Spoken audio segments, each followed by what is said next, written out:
तो जवानों कैसे हो? गजब, बहुत बढ़िया भाई, गजब रहना चाहिए। मैं भी बिल्कुल गजब हूँ। प्यारे जवानों, हम लोग principle of super position for forces पढ़ चुके हैं और इस पर न्यूमेरिकल्स भी हम लोग देख चुके हैं, देख ही रहे हैं। और ठीक है, तो आज भी मैं कुछ न्यूमेरिकल से आपको कराऊंगा। फोर्स के न्यूमेरिकल से थोड़ा करोगे तो बढ़िया लगेगा, कॉन्फिडेंस भी बढ़ेगा आपका। और हम देखो स्टार्टिंग फेज में हैं, तो अब इस समय हमें करना भी जरूरी होता है। ठीक है, तो प्यारे जवानों, मैं आपके लिए क्वेश्चंस लिख रहा हूं। आपको रूल क्या है कि आप सबसे पहले उस क्वेश्चन को देखेंगे, खुद से ट्राई करेंगे और उसके बाद वीडियो को पॉज करके ट्राई करना और फिर वीडियो को आगे कंटिन्यू करना है। ठीक है जवानों, ऐसा नहीं करना है कि जब आपको कहा जाए तो आप देखें ही ना, मतलब सॉल्व ही ना करें। मतलब जैसे क्वेश्चन दिया, हम तो जी ठीक है जी सॉल्यूशन ही देख लेते हैं जी सीधा, है ना। उससे यार कोई भला नहीं होना, सच्ची बता रहा हूँ मैं। ठीक है, वो पढ़ने का तरीका भी नहीं है। आप बस इतना करो कि जैसा कहा जा रहा है वैसे आप करने की कोशिश करो, कम से कम उतना करने की कोशिश करो। उससे ज़्यादा करते हो उससे बढ़िया करते हो, बहुत ही बढ़िया है। लेकिन कम से कम that is the minimum criteria कि आप हर क्वेश्चन को ट्राई करें, जितना वीडियो में बताया जा रहा है कम से कम उसको अच्छे से कर लें, तो भी हमारी परफॉर्मेंस बहुत अच्छी रहने वाली है। हाँ, तो मेरे प्यारे जवानों, अब मैं बात करता हूं न्यूमेरिकल्स में। देखो किस तरह के क्वेश्चंस आते हैं, तो एक मैं बिल्कुल प्यारा सा कंसेप्ट आपको समझाने की कोशिश करूंगा। इसमें वेक्टर की भी कुछ बातें यूज होंगी, उसको भी हम जानते हैं। ये एक ट्रायंगल दे रखी है हमें साहब, ठीक है। यहां पर चार्ज दे रखा है Q, यहां पर भी दे रखा है Q, यहां पर भी दे रखा है Q। मान लो इक्विलेटरल ट्रायंगल है ABC, और ये इसका सेंट्रोइड है। आपको मालूम है सेंट्रोइड ऑफ द ट्रायंगल क्या होता है, O is the centroid of the triangle, हमने ऐसा मान लिया है। ठीक है, ये सेंटर है इस ट्रायंगल के लिए। क्या खास बात है इसकी कि भाई यहां से जो डिस्टेंस होगी मान लो A, वही डिस्टेंस यहां से होगी मान लो A, और वही डिस्टेंस यहां से होनी है A। और ये जो पॉइंट O है ना, O एट पॉइंट O, ध्यान से समझना, इस पॉइंट O पर एक चार्ज रखा हुआ है Q नोट, और अपने को ये बताना है find net force on Q note. देखो एक तरह का क्वेश्चन आता है, या तो वो इस तरह की हालात देता है, या फिर वो कहता है कि साहब हमारे पास एक स्क्वायर है, स्क्वायर के बीच में सेंटर है वही सेम O, उस पर चार्ज रखा हुआ है Q नोट, इसके कॉर्नर्स पर अगेन Q Q Q और Q चार्ज रखा हुआ है। अगेन यही बात पूछी है, find net force on Q naught, और at O Q naught charge रखा हुआ है, ये बात पूछी है। या फिर वो अपने को कहेगा कि अपने पास स्क्वायर नहीं है बल्कि एक रेगुलर पेंटागन है, 5 साइड है इसकी लेकिन रेगुलर है। रेगुलर का मतलब ये है कि साहब सारी साइड बराबर हैं, एक जैसी हैं, और साथ ही साथ में ये O इसका सेंटर है। अगेन हर कॉर्नर पे चार्ज Q रखा हुआ है, Q charge is placed at the each corner and at the mid point, मतलब at the centre O there is a charge Q naught, and again you have to find the force on the Q note. कभी कभी वो थोड़ा सा और आगे बढ़ता है, आपको कह देता है साहब देयर इज एन हेक्सागन जिसकी 6 साइड हैं, हर एक पर चार्ज रखा हुआ है साहब Q, ये इसका जो सेंटर पॉइंट है, again it is an regular hexagon. ठीक है, सब साइड बराबर है, यहाँ पर Q नोट चार्ज रखा हुआ है और ये चार्ज है, सेंटर पॉइंट O है, हर कॉर्नर पे Q चार्ज रखा हुआ है। आप आसानी से इस बात को प्लॉट भी कर सकते हैं। अब जरूरी नहीं है कि वो 3 वाला फिगर दे या 4 वाला फिगर दे या 5 वाला दे, 6 वाला दे, कैसा भी दे सकता है। यदि वो पॉलीगन देगा तो रेगुलर पॉलीगन वर्ड यूज करेगा, this is a regular word, regular polygon. ठीक है, और अपने से उसके सेंटर पॉइंट पर चार्ज पूछा, फोर्स पूछा है कि जो सेंटर वाले पॉइंट पर जो चार्ज रखा है उस पर नेट फोर्स कितना रहेगा। नेट वर्ड बोला मैंने, ठीक है। मैंने क्या कहा है, इसके ऊपर पूछा है, इसके कारण किसी के एक के ऊपर नहीं पूछा, इसने पूछा इसके ऊपर कितना फोर्स लगेगा। तो प्यारे जवानों, ये जो चीज है ये एक तरह का क्वेश्चन है। कई बार क्या करता है कि वो 3 कॉर्नर की बजाय 2 पे चार्ज रख देता है, फिर पूछ लेता है कि नेट कितना होगा। वो मैं आपको अगली वीडियो में बताऊंगा। इस वीडियो में मैं आपको बताने वाला हूं, इसको आपको तसल्ली पूर्वक ध्यान से समझ लेना है। ठीक है, अब इस बात को समझने से पहले मैं छोटी सी बात एक वेक्टर की रिवाइज करा रहा हूं। मुझे पता है कि वैसे तो हम 11वीं क्लास में वेक्टर पढ़ चुके हैं, लेकिन फिर भी क्या पता कि कोई छोटी मोटी बात हमारे दिमाग से स्लिप हो रखी हो, तो एक छोटी सी बात मैं आपको बता दूं। भाई साहब, वेक्टर के नियम के अकॉर्डिंग ये है कि यदि किसी भी पॉइंट पर कई सारे फोर्स एक्ट करते हैं और वो इस तरीके से एक्ट करते हैं कि सबके बीच का एंगल यदि बराबर है, ध्यान से समझ लेना, यदि 3 एंगल मतलब बन रहे हैं यहाँ पे और तीनों ही एंगल थीटा हैं, यदि ये सारे फोर्स भी बराबर लग रहे हैं, तो हम इस चीज को triangle law of vector addition से या पैरेललोग्राम ऑफ वेक्टर एडिशन से या even polygon law of vector addition से हम इसको जस्टिफाई कर सकते हैं कि इसका नेट फोर्स 0 होगा। नेट फोर्स 0 होगा। कंक्लूजन ऑफ द स्टोरी ये है कि बराबर फोर्स एक्ट करें, पहली बात, सबके बीच में बराबर बराबर एंगल हो, दूसरी बात, और सारे ही दूर जा रहे हो या सारे ही पास आ रहे हो, तीसरी बात। यदि सारी घटनाएं मैच करें तो उसका रिजल्टेंट 0 आएगा। सारी चीजें बराबर हो, एंगल बराबर हो, सारे दूर जा रहे हो या सारे ही पास आ रहे हो। अब भाई साहब सीधी सी बात है, आपको पता है कि एक कंप्लीट राउंड में 360 डिग्री होते हैं। तो यदि 3 फोर्स एक्ट करें, मतलब 3 वेक्टर एक्ट करें, तो 3 से भाग कर दें यदि हम, तो थीटा की वैल्यू आ जाए, दैट इज 120 डिग्री। यदि 4 हो तो 360 divided by 4 that is equal to 90 degree, मतलब थीटा की वैल्यू 90 डिग्री होनी चाहिए। मतलब ये कि यदि 4 फोर्स एक्ट करेंगे तो वो इस तरीके से मिलेंगे अपने को, सारे एफ के होंगे और सारे एंगल 90-90 के होंगे, आपके सामने है, देख लो। तो भी नेट फोर्स 0 ही आना है। अब इन बातों को हम आसानी से समझ भी सकते हैं। कैसे समझ सकते हैं भाई? ऊपर भी एफ लगा, नीचे भी एफ लगा, तो कैंसिल हो जाएगा। इस तरफ भी एफ फोर्स लगा, इस तरफ भी एफ फोर्स लगा, तो कैंसिल हो जाएगा। अब आप कहोगे जी इसमें तो ऐसे कैंसिल नहीं होगा, तो इसमें हम वेक्टर को रिजोल्व करने वाला कंसेप्ट लगा सकते हैं भाई। जब मैं यहां पर इस चीज को थोड़ा सा मैं ऐसे लिख के दिखाऊं कि भाई साहब ये इस तरीके से फोर्स लग रहे हैं, तो मैंने ये एक एक्सिस ले ली, एक एक्सिस ये ले ली, तो इस फोर्स के 2 कंपोनेंट हो जाएंगे। यदि ये एंगल x है मान लो, तो एक कंपोनेंट इधर आ जाएगा एफ एक्स कॉस थीटा, ऐसे ही इसका एक कंपोनेंट इधर आ जाएगा एफ इंटू एक्स इंटू, क्या लिख दिया मैंने, एफ एक्स कोस थीटा नहीं आएगा ये, इसका नाम था एफ, तो एफ इंटू कॉस एक्स ये आएगा। ऐसे ही मतलब इसका एक्स की बजाय ना थोड़ा अल्फा नाम मान लो यार, एफ कोस अल्फा, बस सब तो ठीक है। अच्छा, इधर कितना आ जाएगा, F into sine alpha. Same ऐसे ही इसके लिए भी कंपोनेंट्स निकालोगे, होगा क्या अल्टीमेटली, इसका कंपोनेंट ऊपर वाला नीचे वाले कैंसिल करेगा, ये वाला कंपोनेंट इसको कैंसिल करेगा। हम इसको आसानी से प्रूव कर सकते हैं वैल्यूज पुट करके। या हम ये कह सकते हैं कि भाई साहब आप ऐसा करो, इस वाले को, इस लाइन को थोड़ा सा ऊपर एक्सटेंड कर दो, तो ये वेक्टर ऐसे आ जाएगा, तो यहां से ये हट जाएगा। और फिर क्या करो, इस वाली चीज को पैरेलल शिफ्ट करके यहां ले आओ, तो ये एक ट्रायंगल बनेगी जिसमें सारे वेक्टर एक ही ऑर्डर में होंगे, इसलिए रिजल्टेंट 0 आ जाएगा।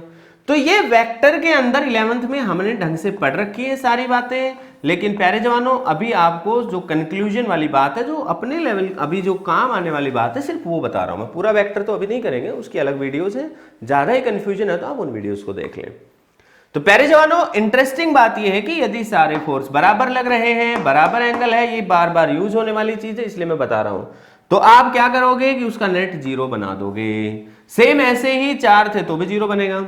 अच्छा, मान लो 5 फोर्स लगे, तो 360 डिवाइडेड बाई 5, आंसर आएगा 72 डिग्री। मतलब यदि सारे फोर्स 72 डिग्री पे एक्ट करें, कितने डिग्री पे एक्ट करें, 72, मतलब यदि इस तरीके से हो, ये भी 72, ये भी 72, ये भी 72 और ये भी 72, और सारे ही मान लो दूर लग रहे हैं, तो उस हालात में भी नेट फोर्स 0 आएगा। यदि वो 72 डिग्री पर लगेंगे, 5 होंगे तो 6 होंगे, तो 360 डिवाइडेड बाई 6, इस तरीके से अपन कैलकुलेट कर सकते हैं। कहने का मतलब है कि सेंटर वाले पर रिजल्टेंट फोर्स 0 आएगा। अब जरा अपने इस कंसेप्ट की बात करते हैं। प्यारे जवानों, यहां पर प्लस का चार्ज है, यहां क्यू नोट रखा है, वो भी प्लस का रखा हुआ है, तो ये प्लस का चार्ज इस प्लस वाले चार्ज पे इधर फोर्स लगाएगा, दूर लगाएगा, और वैल्यू कितनी लिखेगा ये लिखेगा k q1 q2 divided by इस डिस्टेंस का स्क्वायर, यही तो लिखेगा। अब मैं कहता हूं, इसकी बात करता हूं, तो साहब ये भी इस तरफ फोर्स लगाएगा और वैल्यू कितनी लिखेगा, ये भी इतना ही लिखेगा, k q1 q2 upon a square. अब मैं यदि इसकी बात करूं तो साहब ये इधर लगेगा force k q1 q2 upon a square. प्यारे जवानों, तीन फोर्स लग रहे हैं, क्या तीनों बराबर हैं? देखो बराबर है, क्या बराबर है? जब तीनों बराबर हैं तो यहां पर एंगल पे नजर डालो, क्या तीनों एंगल भी बराबर हैं? बिल्कुल बराबर है। सेंट्रोइड के केस में ये जो एंगल बनेंगे ये 120 डिग्री का ये, 120 का ये और 120 का ये, तीन फोर्स लगे, एंगल उनके बीच में 120 डिग्री हो और यदि वो इक्वल भी हैं तो नेट फोर्स जीरो। इसका मतलब प्यारे जवानों, इस चार्ज के ऊपर नेट फोर्स कितना लगना है? जीरो। तो नेट फोर्स ऑन ओ कितना लगेगा? Charge at O will be zero, शून्य फोर्स लगेगा। आ जाओ यहाँ पे, समझ में आया था कि नहीं? सच्ची बताओ, आया? चलो इसको देखो भाई साहब, ये प्लस का चार्ज है, ये इस प्लस वाले को रिपेल करेगा तो ये इधर धक्का मारेगा। ये प्लस का चार्ज है, ये इस प्लस वाले को रिपेल करेगा तो भाईजान ये इधर धक्का मारेगा। ये प्लस वाला इधर धक्का मारेगा, ये प्लस वाला इधर धक्का मारेगा। चारों फोर्स इस तरीके से लग रहे हैं और आप सबको मालूम है कि इनके बीच का एंगल भी 90 डिग्री रहना है क्योंकि स्क्वायर है। और यदि यहां पर इसके कारण जो वैल्यू देखोगे तो फॉर्मूला क्या लगाओगे? k q1 q2 divided by यहां से यहां तक के डिस्टेंस का स्क्वायर। इस डिस्टेंस का नाम मान लो आप x रखोगे तो x का स्क्वायर, और डिट्टो ये भी x होगा, ये भी x होगा, ये भी x होगा। आप आसानी से x को कैलकुलेट भी कर सकते हो। यदि इसकी साइड a है तो ये साइड भी कितनी हो जाएगी? a। तो a और a का यदि पाइथागोरस थ्योरम की हेल्प से ये वैल्यू निकालेंगे तो ये आएगी √2a और उसका आधा हो जाएगा ये। तो कहने का मतलब है a/√2। x की वैल्यू भी आ चुकी है, ये भी पता है, ये भी पता है, ये भी पता है, ये भी सारे बराबर बराबर है। कहने का मतलब है कि चार फोर्स लग रहे हैं, चारों फोर्स बराबर लग रहे हैं, सभी के बीच का एंगल 90 डिग्री भी है, तो नेट फोर्स जीरो आएगा। लफड़ा ही नहीं है, लफड़ा आता है इसमें। अब इसमें भाई देखो यार, एक बात ध्यान से देखना, ये फोर्स इधर से प्लस वाला लगाएगा, ये भी लगाएगा। मुझे सिर्फ आप एक बात बता दो, इस पॉइंट का नाम मैं ए रख रहा हूँ, इस पॉइंट का नाम मैं बी रख रहा हूँ। प्यारे जवानों, जहाँ पर मेजॉरिटी ऑफ स्टूडेंट्स गलती करते हैं, अब मैं वो बात आपको बताने वाला हूँ, तो थोड़ा सा ध्यान से आपको इस बात को समझ लेना है, ठीक है? तो मेरे प्यारे जवानों, अब जो मैं बात बताने वाला हूँ वो बात क्या है? वो बात ये है साहब कि भाई साहब, क्या इसके कारण इस जगह पे जो फोर्स लगेगा उसकी वैल्यू मैं लिख दूं पहले, तो फोर्स हो जाएगा k q1 q2 divided by x का स्क्वायर।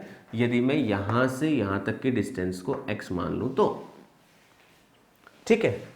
ऐसे ही इसके कारण भी मैं यदि फोर्स का मैग्नीट्यूड लिखूं तो भी वो उतना ही आएगा, क्योंकि ये रेगुलर पॉलीगन है, दे रखा था अपने को रेगुलर पेंटागन, तो ये डिस्टेंस भी x ही मानी जाएगी। यदि रेगुलर पेंटागन है तो ये जो सेंटर पॉइंट O है, यहाँ से इसके सारे हमने डेफिनेटली इनकी साइड्स भी बराबर है, ए और सेंटर ले रखा है इसका जो, तो वहाँ से इनकी वर्टेक्स जो भी है इन सब की डिस्टेंस भी बराबर है, ठीक है? अब यदि इस हालात में हम ध्यान से देखें तो मेरा क्वेश्चन एक सिर्फ इतना है, क्या ये प्लस इस प्लस के फोर्स को कैंसिल करेगा? बिल्कुल भी नहीं करेगा। हमारी क्या गलती होती है? हम ये समझते हैं कि साहब ये चारों जो फिगर बना रहे हैं ये स्क्वायर जैसा है। भाई साहब ये गलत बात है, ये स्क्वायर जैसा नहीं है। हालांकि मैंने यहां पर फिगर बनाया तो ऑलरेडी आपको दिख भी रहा है कि ये जो लाइन इस तरफ फोर्स लगाएगी, इसका फोर्स इस तरफ लगेगा, ये दोनों फोर्स एक दूसरे के अपोजिट नहीं है। तो कहने का मतलब है कि इसका फोर्स इसको कैंसल नहीं करेगा, ना ही इसका फोर्स इसको कैंसिल करेगा, ना इसका इसको कैंसिल करेगा। कुल मिलाकर हो क्या रहा है कि यहां पर 5 दिशाओं में एक फोर्स इधर लगेगा नीचे की तरफ, ठीक है?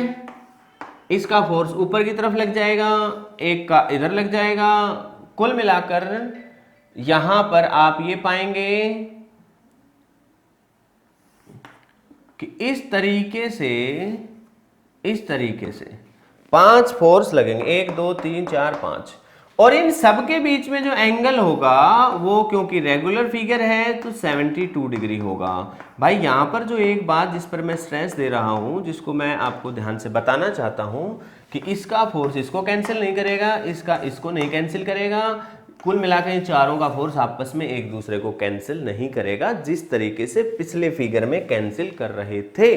लेकिन पांचों का फोर्स एक दूसरे को कैंसिल करेगा, और वो इस वजह से कैंसिल करेगा क्योंकि सब फोर्स बराबर लगेंगे और सबके बीच में एंगल भी बराबर बराबर होगा। मैं ऑलरेडी अभी बता चुका हूं कि बराबर लगेंगे तो नेट फोर्स 0 हो जाएगा।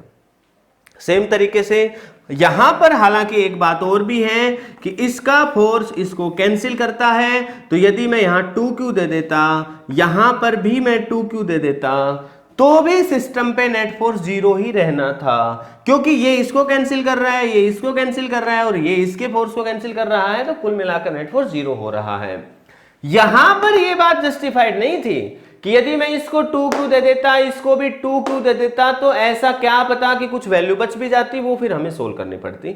तो ये आपको ध्यान रखना है, पहले हम यूनिवर्सल स्टेटमेंट नहीं दे पाएंगे कि यदि किसी एक रेगुलर पॉलीगन के अपोजिट कॉर्नर पर इक्वल फोर्स रखे हुए हो तो कुछ बात बनेगी, क्योंकि यहां पर एग्जैक्टली ये अपोजिट होते ही नहीं है।